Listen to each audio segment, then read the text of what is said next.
Assalamualaikum warahmatullahi wabarakatuh. Selamat pagi anak-anak.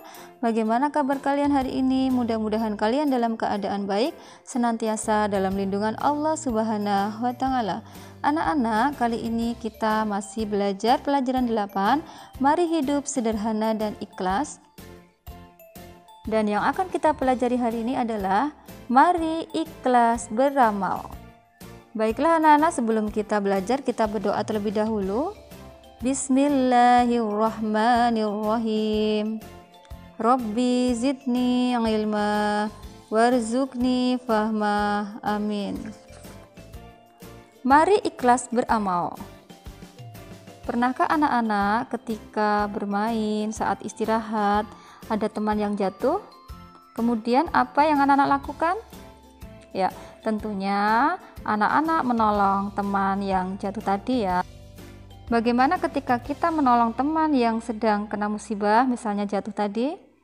Apakah kita ikhlas atau mengharapkan balasan atau mungkin mengharapkan sesuatu dari teman yang kita bantu tadi?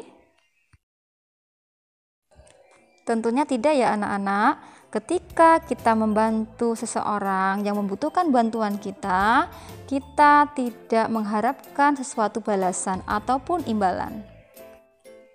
Itulah yang dinamakan dengan ikhlas. Ikhlas maknanya adalah bersih. Maksudnya bersih dari kotoran. Anak-anak, ikhlas itu merupakan perbuatan yang ada dalam hati kita. Karena ikhlas itu ada di dalam hati kita. Jadi sebenarnya yang tahu ikhlas atau tidak itu adalah diri kita sendiri dan Allah Subhanahu wa taala. Nah, contoh lain misalnya ketika anak-anak bersedekah, maka harus dilakukan dengan ikhlas. Artinya adalah memberikan sedekah tersebut dengan hati yang bersih.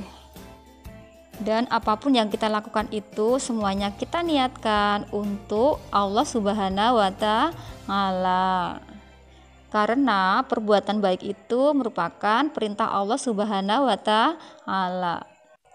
Dan Allah itu sangat menyukai orang-orang yang ikhlas dalam berbuat kebaikan ya anak-anak. Nah, sekarang bagaimana kalau dengan orang yang bekerja anak-anak? Misalnya, seseorang itu kan bekerja, kemudian dia mendapatkan bayaran. Apakah dia dikatakan ikhlas atau tidak? Orang yang bekerja mendapatkan imbalan, itu pun bisa disebut dengan ikhlas. Sebagai contoh, jika seseorang diminta membantu pekerjaan, kemudian mendapat imbalan uang Rp50.000, berarti orang tersebut sudah ikhlas membantu dengan imbalan yang telah disepakati. Karena di situ tidak ada yang merasa dirugikan ataupun yang mendapat pujian. Nabi Muhammad SAW bersabda, sesungguhnya Allah Subhanahu wa taala tidak menilai bentuk tubuhmu dan tidak pula menilai kebagusan wajahmu, tetapi Allah melihat keikhlasan hatimu. Hadis riwayat Muslim. Dari hadis tersebut ya anak-anak, ikhlas merupakan buah dari iman. Sehingga seseorang dianggap beragama dengan benar jika dia ikhlas dalam beramal ibadah. Ikhlas beramal karena Allah Subhanahu wa taala. Allah Subhanahu wa taala berfirman dalam Quran surah Al-Bayyinah ayat 5. A'udzu billahi minasyaitonir rajim. Bismillahirrahmanirrahim.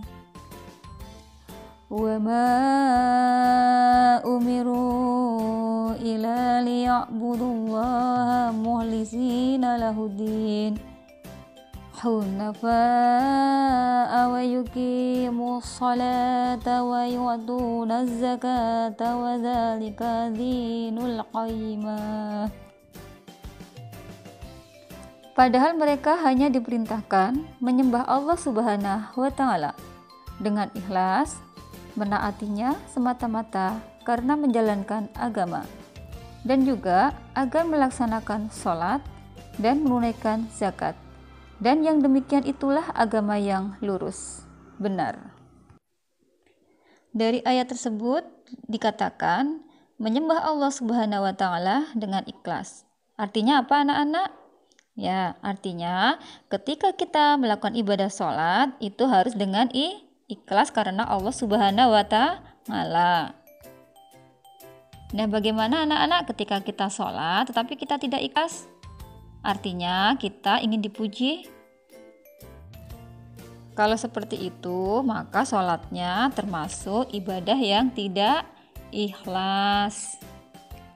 Jadi anak-anak, ketika kita taat kepada Allah Subhanahu wa Ta'ala, ketika kita beribadah, itu dilakukan dengan ikhlas. Ciri orang yang ikhlas, yang pertama adalah beramal dengan sungguh-sungguh tanpa mengharapkan pujian dari manusia. Kemudian beramal dengan tekun dan rajin semata-mata karena itu adalah perintah Allah Subhanahu wa Ta'ala. Kemudian tidak memamerkan atau menceritakan amalnya kepada orang lain dan tidak pernah mengeluh dalam melaksanakan tugas. Sekarang apa ya manfaat beramal dengan ikhlas itu, anak-anak? Manfaat beramal dengan ikhlas antara lain menambah ketakwaan kepada Allah Subhanahu wa Ta'ala. Kemudian membuat hidup menjadi tenang dan tentram. Amal ibadah kita akan diterima oleh Allah Subhanahu wa Ta'ala. Dan dibukakannya pintu ampunan dan dihapuskannya dosa serta dijauhkan dari api neraka. Lalu doa kita akan dijabah oleh Allah Subhanahu wa Ta'ala. Serta mudah dalam memaafkan kesalahan orang lain. Anak-anak, setelah kita belajar tentang mari ikhlas beramal, kesimpulannya adalah dalam kita beramal, kita niatkan ikhlas hanya karena Allah Subhanahu wa Ta'ala, hanya karena mengharap ridho Allah Subhanahu wa Ta'ala. Mari anak-anak, kita melakukan apapun, kebaikan apapun itu kita niatkan hanya karena Allah Subhanahu wa Ta'ala. Baiklah anak-anak, mungkin hanya itu yang kita pelajari hari ini. Mudah-mudahan anak-anak paham dan dapat bermanfaat kita terapkan dalam kehidupan kita sehari-hari. Pesan Bu Guru, jangan lupa sholat 5 waktu karena itu adalah wajib.